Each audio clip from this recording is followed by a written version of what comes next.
Okay, so after seeing Godzilla vs.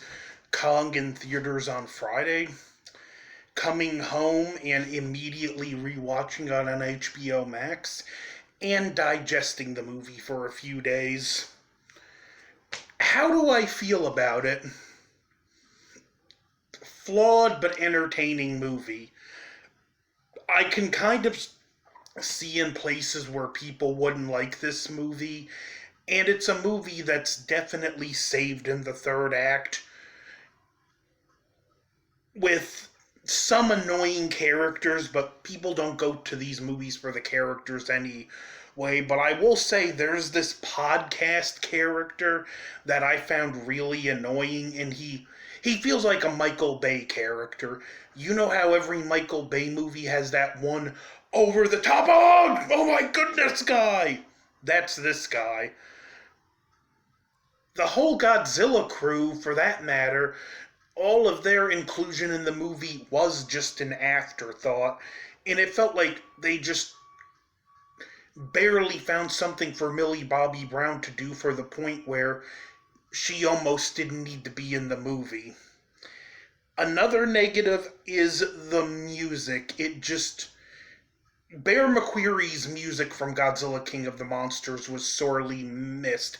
That music punctuated what was on screen. It made everything feel more epic, and not having the Godzilla march did hurt, but overall the movie's great. We watched this movie for action. I don't go to see Godzilla vs. Kong expecting masterful characters. I go to Godzilla vs. Kong because I want to see Godzilla and Kong beat the snot out of each other, and that's exactly what they do. The plot's simple. This company, Apex, wants to use Kong to get to the Hollow Earth to get this element, which they ultimately want. By the way, this is a spoiler review. It's in the description.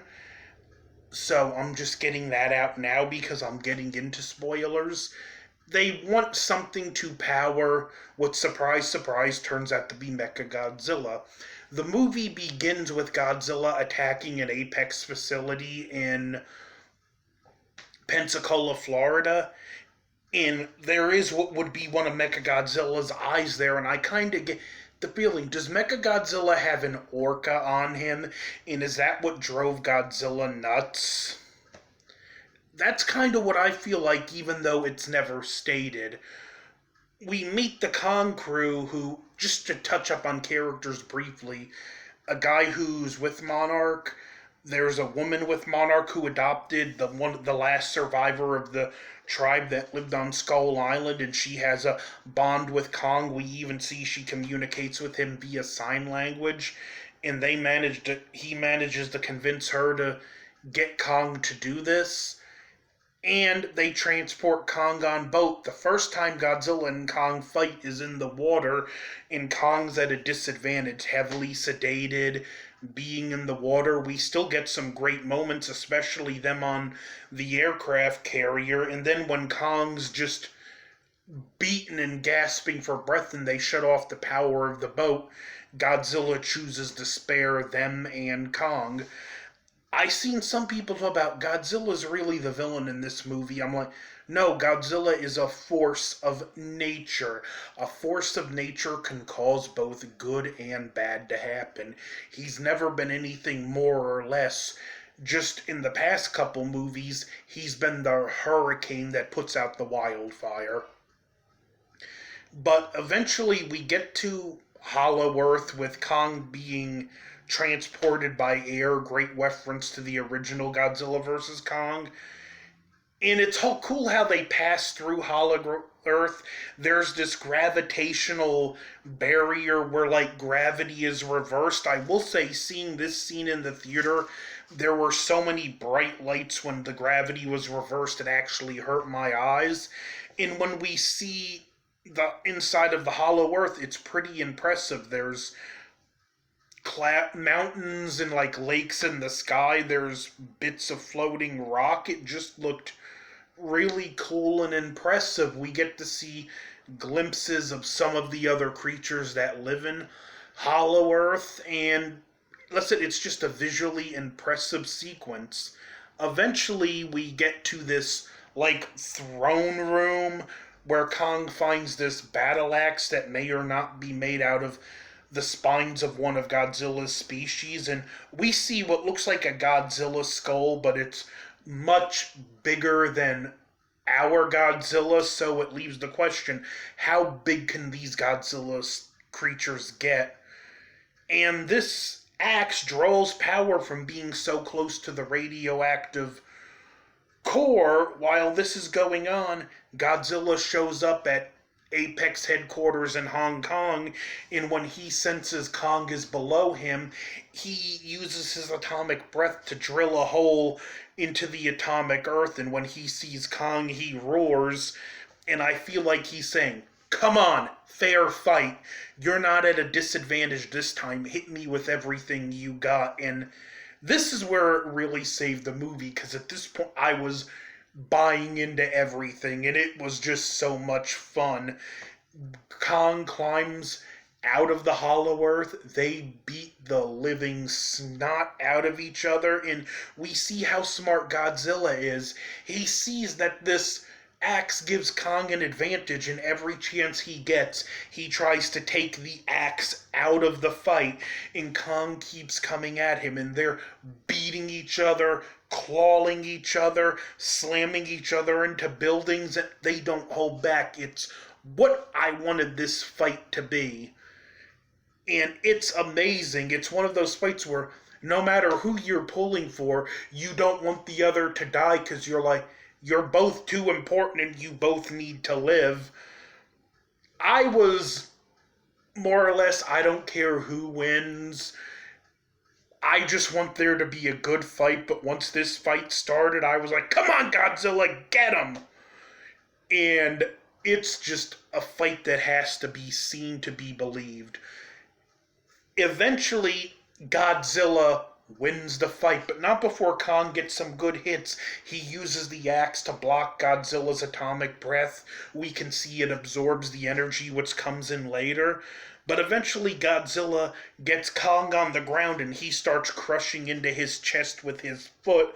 And Kong, as he's on the verge of being murdered, just roars defiantly in Godzilla's face, and Godzilla moves the foot and backs off. I feel like Godzilla didn't just finish him off out of respect for how defiant Kong was in the face of death. And then Godzilla goes to the Apex headquarters building where Mechagodzilla bursts out. And this Mechagodzilla, it's a throwback to Tokyo SOS. You know, if you've seen the movie, they used the bones of Godzilla to make a DNA-based computer to make Mechagodzilla. Well, this uses the skull left over by the Kevin head of Ghidorah, and it takes over Mechagodzilla. And this Mechagodzilla just single-handedly stomps Godzilla. Not that Godzilla was at 100%. Kong beat the snot out of him. He had a wound in his leg from the axe.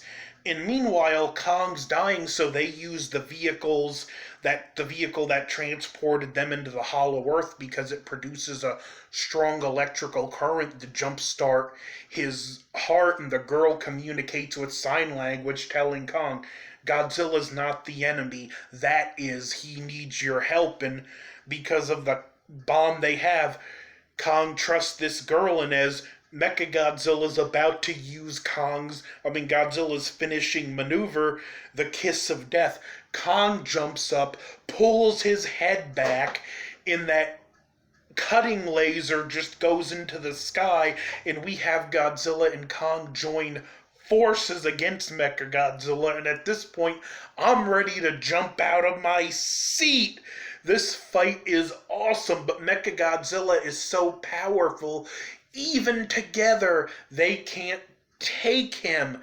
The only reason they win is because the humans do something that momentarily stuns Mechagodzilla, allowing just some time, because Godzilla's on the ground stunned, and Mechagodzilla's about to kill Kong with his tail. So once he's stunned, Kong starts hitting Mechagodzilla with the axe, which isn't doing any good because it's not charged, and Godzilla remembers, my breath makes that thing stronger, so he shoots a blast at it and chomps Mechagodzilla to pieces, ripping his head off. Kong may have been the hero of that fight, but it was teamwork that won the day. And then you have a scene where the characters are reuniting and we hear Godzilla roar and he's standing staring at Kong. Kong roars back, holding the axe, and he drops it, and they both look at each other with kind of a mutual respect and go their separate ways.